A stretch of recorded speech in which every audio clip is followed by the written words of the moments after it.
Bengaluru's notorious Hebbal Junction, long known as one of the city's worst traffic choke points, got a breather.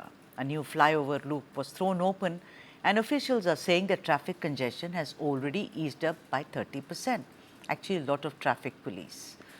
Chief Minister Siddaramaiah and Deputy Chief Minister D.K. Shivakumar inaugurated the long-awaited loop this morning. Within hours, the Bengaluru traffic police claimed that the waiting time at the junction was dropped, of course, by 10 to 15 minutes.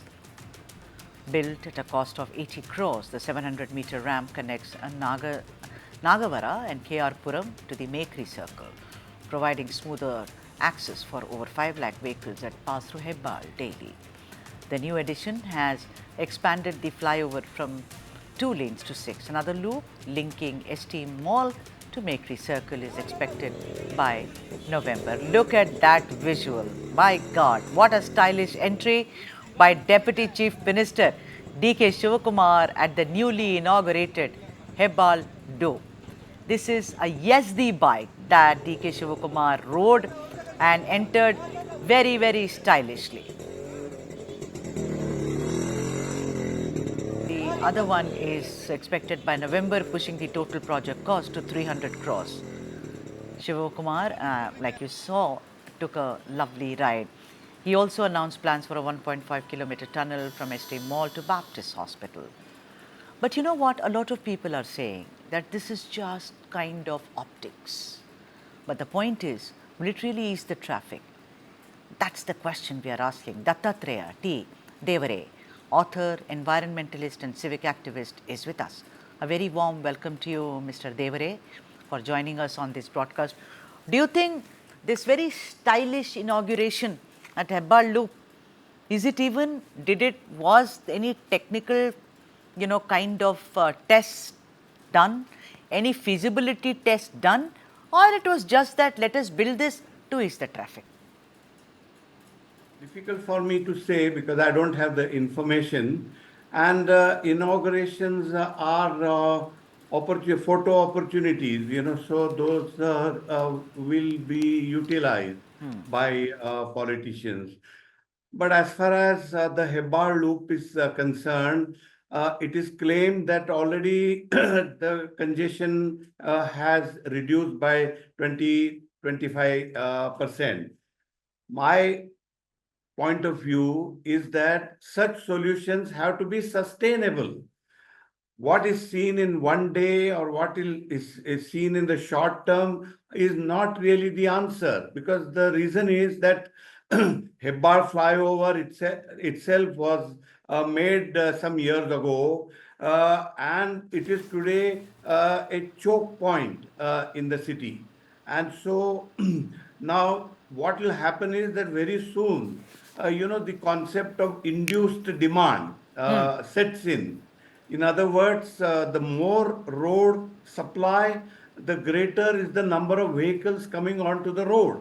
And as a result, how long will this sustain is very, very difficult to say. All right. So okay. That's my point of view, because Right. experts have all along pointed out that the most permanent sustainable solution is public transport and reduction in the number of private vehicles.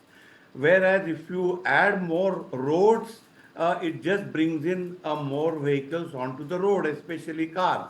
Absolutely. That's what many are feeling, and many experts, and you're an expert, of course, feel that this is a kind of, it's been done, but will it yield the real results and is it sustainable? Meanwhile, before I go back to Mr. Devare, my colleague Mohammad Wajiullah did a report when this was inaugurated. Take a look and then we go back to Dattatreya T. Devare.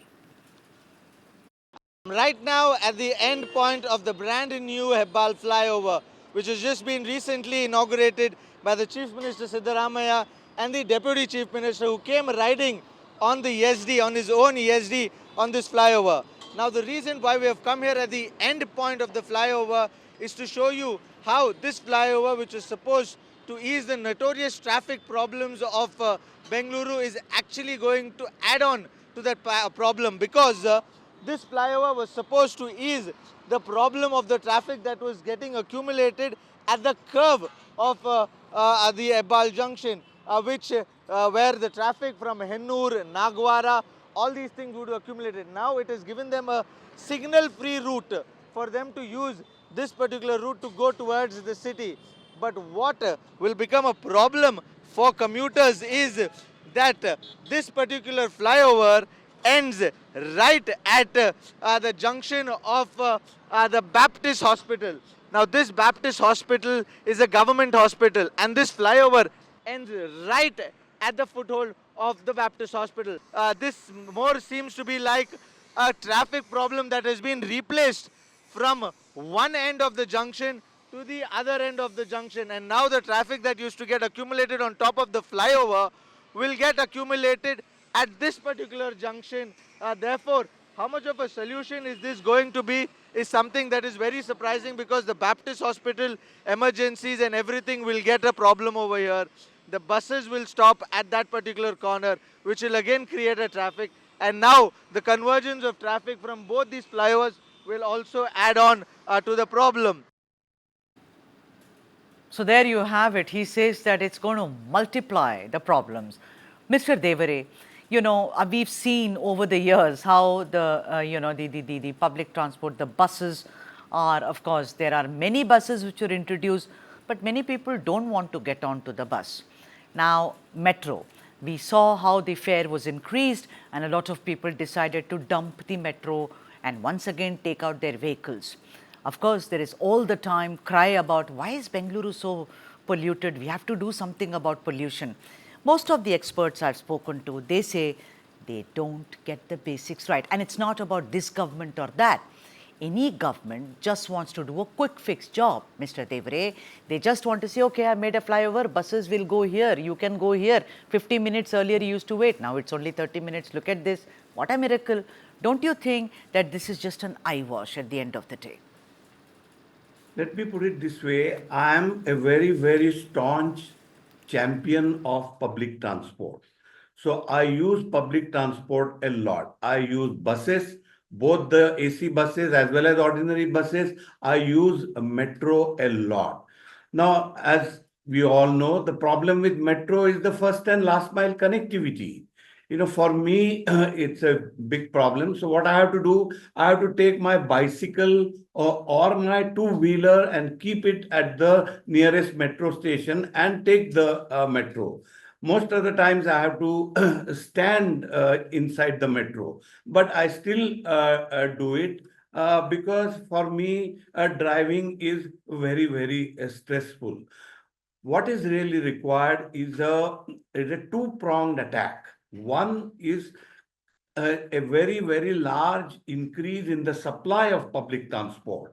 That is all the three modes of public transport, that is buses, metro, and now the emerging new mode, that is suburban rail. So this is one, increase the supply of public transport. The second is implement all those measures which disincentivize people from using private vehicles.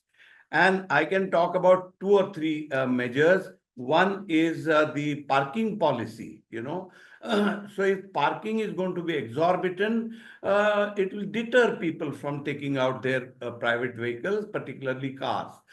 So that's one. Number two is congestion pricing. Now, with the new signals and the cameras, it is easily possible to implement the congestion pricing scheme, at least within the CBD in Bangalore. A Singapore-based consultant has actually submitted a very detailed proposal about it to DOLT many years ago. But there is some, I don't know what there is some hesitation to implement it. Right. And the third, of course, is bus priority lanes. Which were introduced on the outer ring road, but due to metro construction, that lane has currently been removed. Yeah, so, yeah. And so now what experts have said, is that merely increasing the public transport doesn't necessarily automatically ensure lower number of private vehicles on the road. Absolutely. Specific measures are required, Right. and those measures must be implemented with a very, very great amount of seriousness and urgency. Mr. Devare, before I let you go, sir, you think it Yeah. will take me once again to be speaking to you about how the Hebbal loop has really not eased the people of Bengaluru of traffic congestion or pollution or the long waits on the roads, which is a choke point, like you say. 3 months, 6 months? I know you're not a soothsayer, sir, but considering your experience and studying all this, do you think that sooner rather than later, this will become once again a choke point? Difficult to predict a timeline, but surely, as your correspondent showed just now, that the congestion will shift to the next point and it will shift to the Baptist hospital. That's all it will do. And therefore, if movement from there onwards is not smooth, that will become the point of congestion. And so All right. this is certainly not going to be a long-term solution as I feel, All And right, sir. so I think Okay. there is no other way but to optimize the number of private vehicles on the All road. right. There is absolutely no other way.